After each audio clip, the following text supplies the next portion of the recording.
Hey guys, this is Angry Viking Man. I'll show you guys how to put chainmail in a double Solomon bar paracord bracelet. These are the ones I make for John Fitzen of Nut and Fancy fame.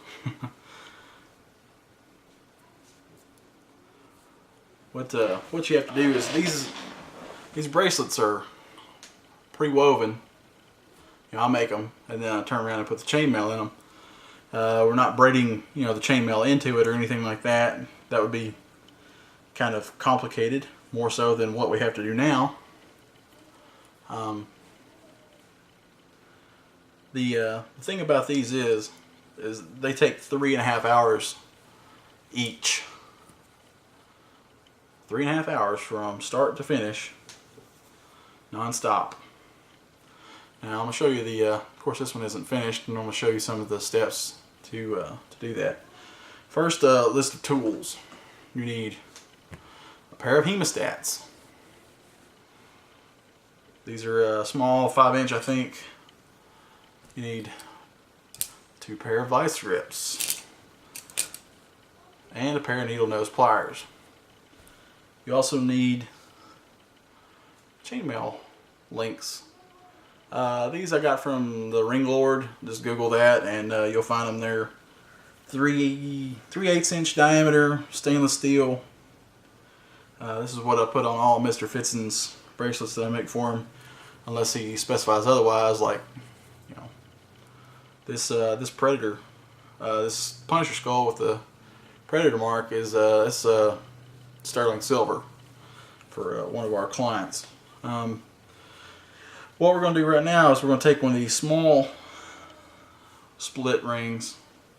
It's still 3/8 inch, but it's not quite as open as the other ones.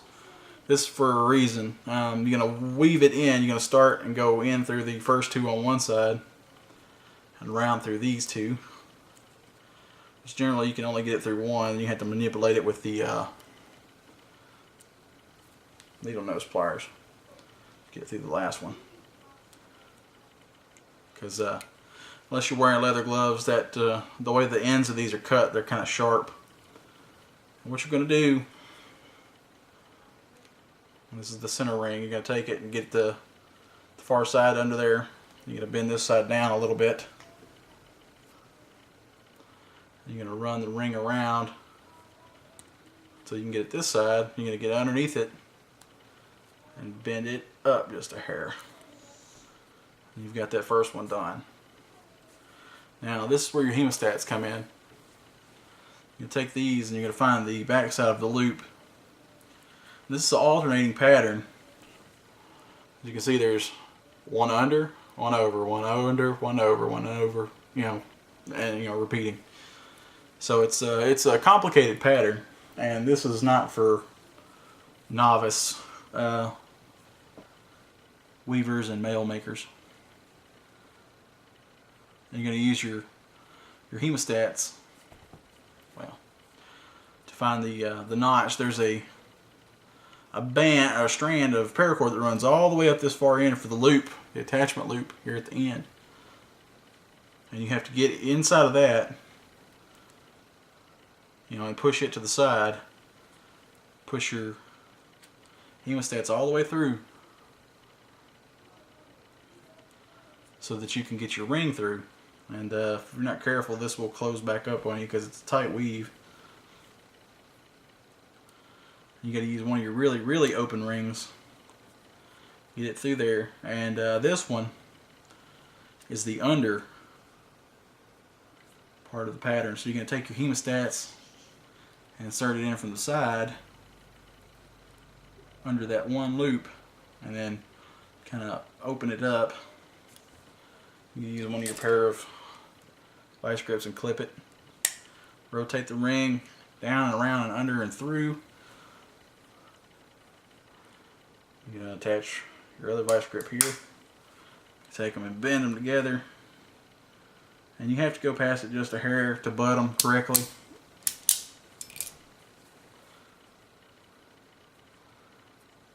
You got one that's over, one under. Repeat the process on the other side. And these all lay at an angle. The way they come out is not the way they're in. So you can see from the side, you know, they're laying at an angle. So you go in and move that first piece of paracord around.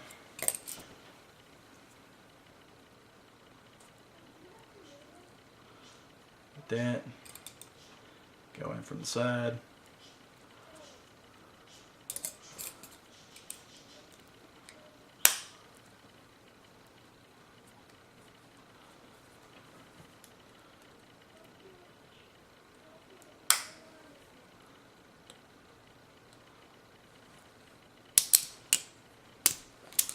There, now those two are done. You're going to take them and you're going to try and press them up as much as you can through that so you can connect them. You're going to connect them. You're going to do it the same way you did the first ring, through the middle. You're going to go under the first one, under the second one, go around to the third one. Use your pair of needle nose pliers to hold this end. Try and press that up. Go underneath it, get the edge of it under there. Bend that one down. Bring it over. Take it. And bend this end up just a hair so it's butted correctly and flush.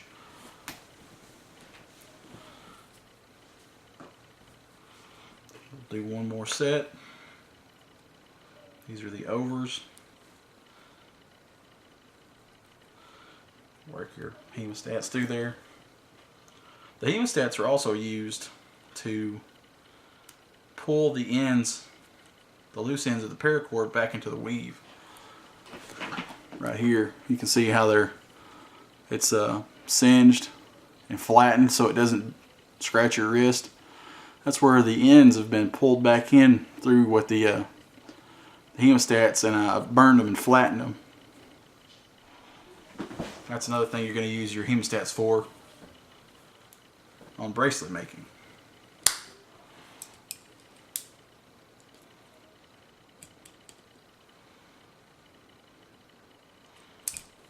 And hemostats, you know, you can find them places like, sometimes you can get them from vets, veterinarians. Hospitals generally won't give that kind of thing out, just because they use them and they have to autoclave them, or they'll recycle them, send them back to have them autoclaved, and then which sterilizes them. But these I ordered from, it was pjtool.com. They were like $2.50.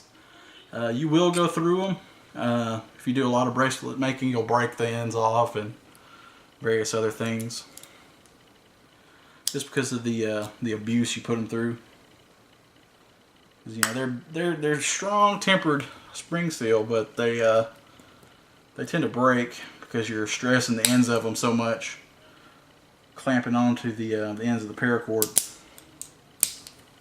Sorry if my hands are getting in the way here.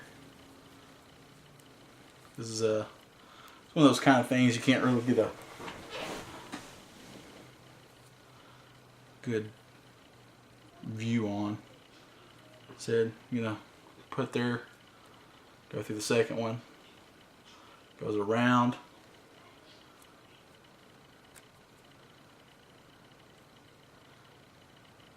to the third one.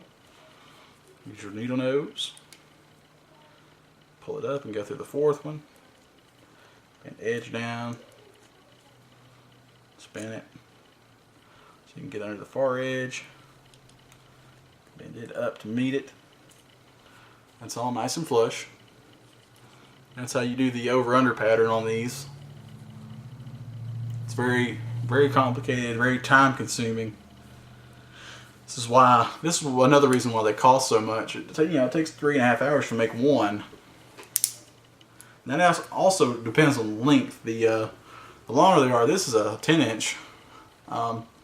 Imagine the guy has a very large wrist, so he needed a 10-inch bracelet.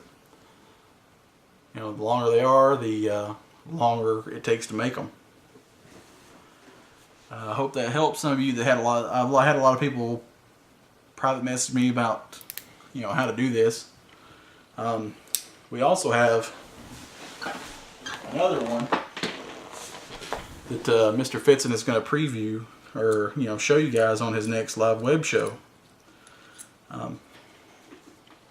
It's this. This is a King Cobra bracelet with chainmail.